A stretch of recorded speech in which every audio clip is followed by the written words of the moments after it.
Bienvenue dans le 1945 sur la chaîne du développement. Bonsoir à tous. 4025 candidats planchent depuis hier pour le bac technique. C'est un examen national qui se déroule dans 6 lycées et collèges du Bénin. Le constat dans ce journal. Ce 5 juin est dédié à l'environnement, une journée qui va marquer également le lancement officiel de la décennie des Nations Unies pour la restauration des écosystèmes 2021-2030. On en parle dans un instant. La crise sanitaire liée à la Covid-19 a ralenti les économies africaines. Barthélémy Seno est économiste. Il nous propose ici des pistes de solutions pour la relance des économies du continent africain. «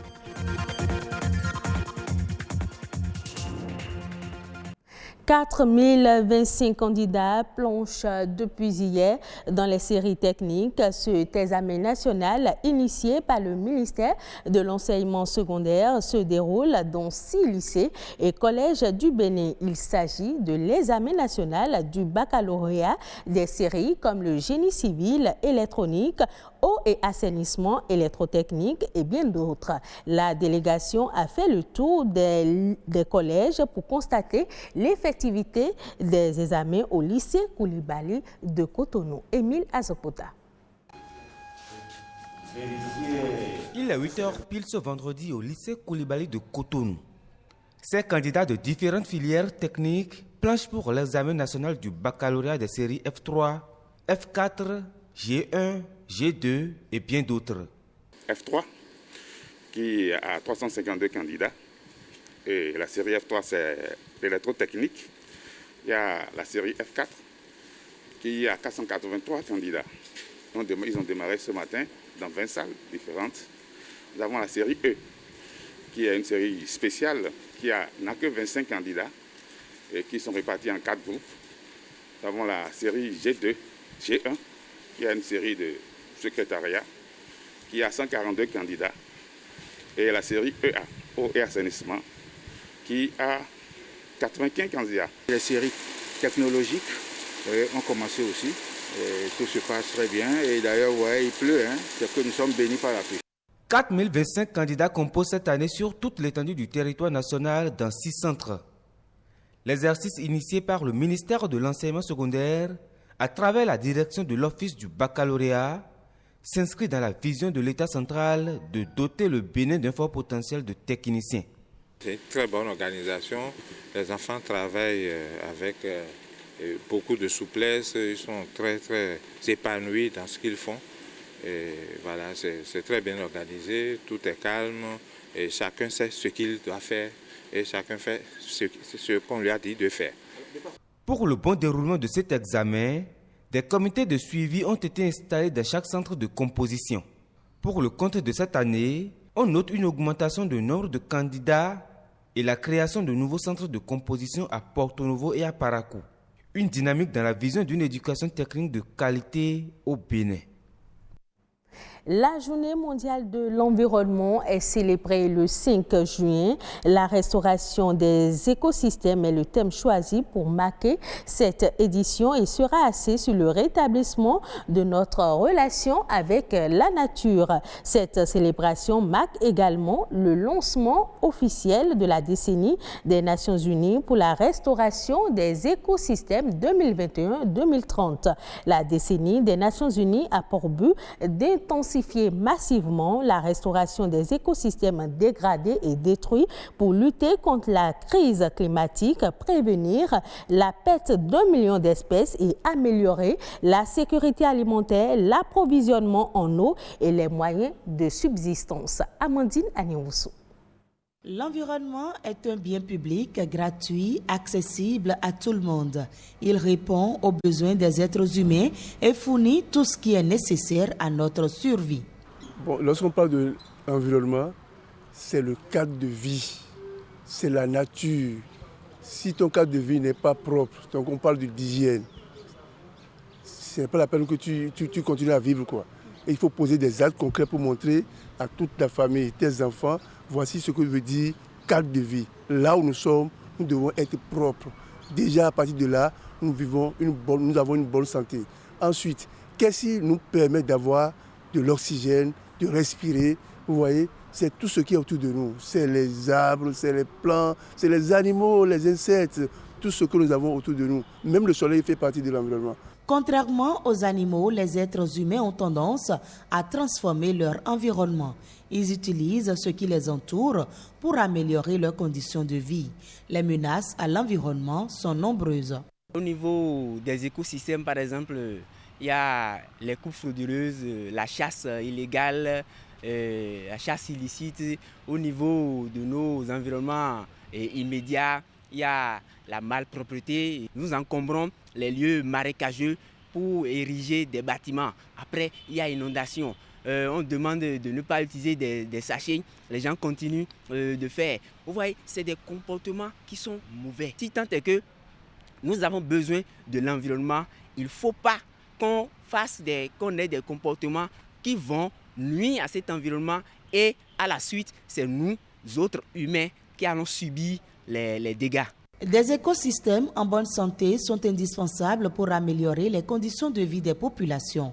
Les Nations Unies ont adopté la décennie des Nations Unies pour la restauration des écosystèmes. Elle s'étend de 2021 à 2030 et vise à mettre un terme à la dégradation des écosystèmes et à les restaurer afin d'atteindre les objectifs de développement durable. Les solutions aux problèmes environnementaux existent.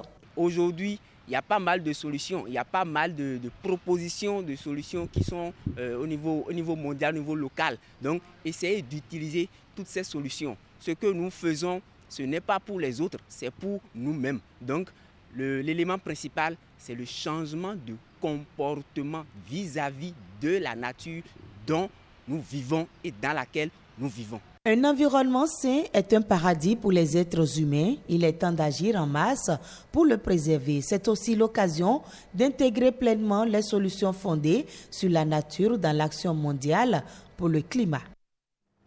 Alors que les prévisions tablaient sur une croissance de près de 4% en 2020, c'est une récession de 2,6% qu'a enregistré l'Afrique. Pas même la crise financière de 2008 ou le choc pétrolier de 2015 à 2016 n'avait conduit autant de pays africains en récession de façon simultanée. À la base de cette récession, la crise sanitaire liée à la COVID-19 dont l'Afrique a ressenti de plein fouet les impacts économiques. Barthélémy Senou est économiste. Il nous propose ici des pistes de solutions pour la relance des économies du continent qui se révèlent de plus en plus comme une terre d'opportunités. La relance de l'économie, elle n'est pas seulement un objectif africain, c'est un objectif mondial. Et comparaison n'est pas raison, tous les pays occidentaux sont aujourd'hui en train de relancer leur économie. Et sur quoi ces pays s'appuient-ils pour relancer leur économie? Nous sommes encore dans la crise. Le souhait est que nous en sortions définitivement. Alors, généralement, les instruments de relance des économies, c'est notamment l'instrument monétaire et l'instrument budgétaire.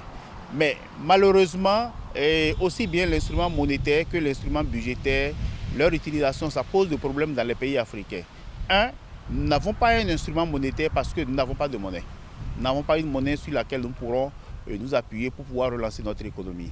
Du point de vue de l'instrument budgétaire, là aussi un problème se pose parce que nous avons quand même une limite en termes de taux d'endettement qui est de 70%, je crois.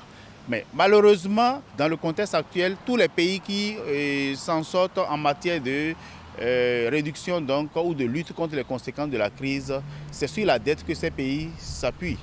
Quand vous regardez les chiffres de la dette au plan international, vous allez voir que les pays développés sont en réalité beaucoup plus endettés que nos pays. Et donc l'instrument de la dette, qui est l'instrument budgétaire, est l'instrument privilégié aujourd'hui pour pouvoir limiter les effets de la pandémie et relancer nos économies. Mais malheureusement, l'utilisation de cet instrument budgétaire impose aussi un certain nombre de conditions qui doivent être remplies. Les conditions, c'est surtout la rationalisation donc des dépenses publiques. C'est la capacité du pays à asseoir une bonne gestion des finances publiques, la capacité du pays à lutter efficacement contre la corruption, la capacité du pays à mettre en place un certain nombre de cadres qui puissent permettre donc d'éviter les fuites que l'on observe généralement au niveau des budgets des États africains.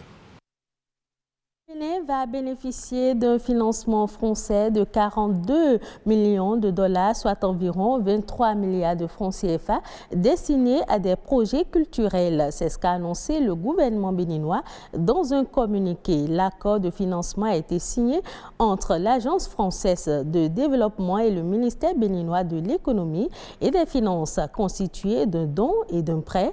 Les fonds visent, entre autres, à financer la construction du musée de l'épopée des Amazones et des rois du Dahomey.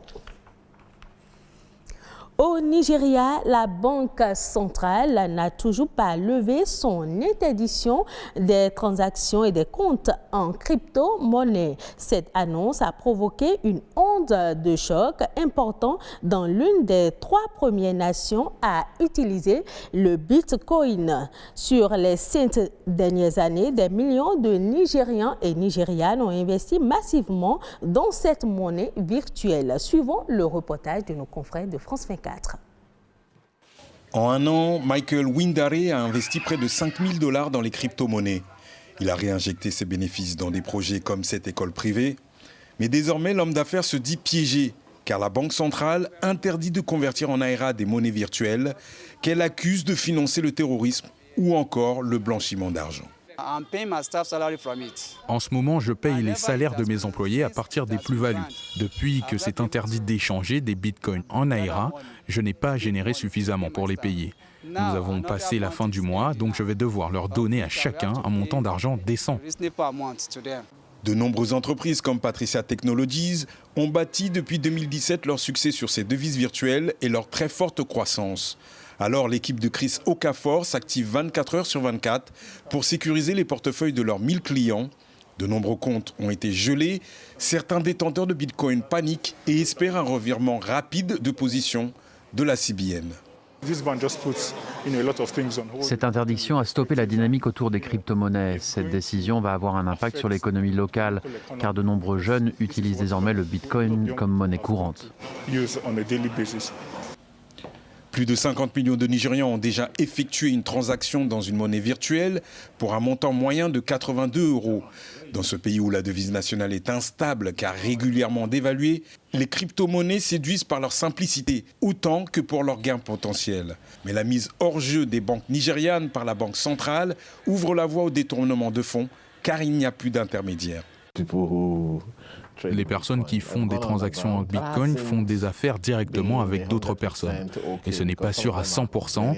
Certaines personnes se plaignent d'être victimes d'escroqueries au Bitcoin, car ce sont des transactions sans aucun intermédiaire. Le Nigeria a échangé pour 330 millions d'euros de crypto-monnaies en 2020, le 3e plus gros volume après les États-Unis et la Russie.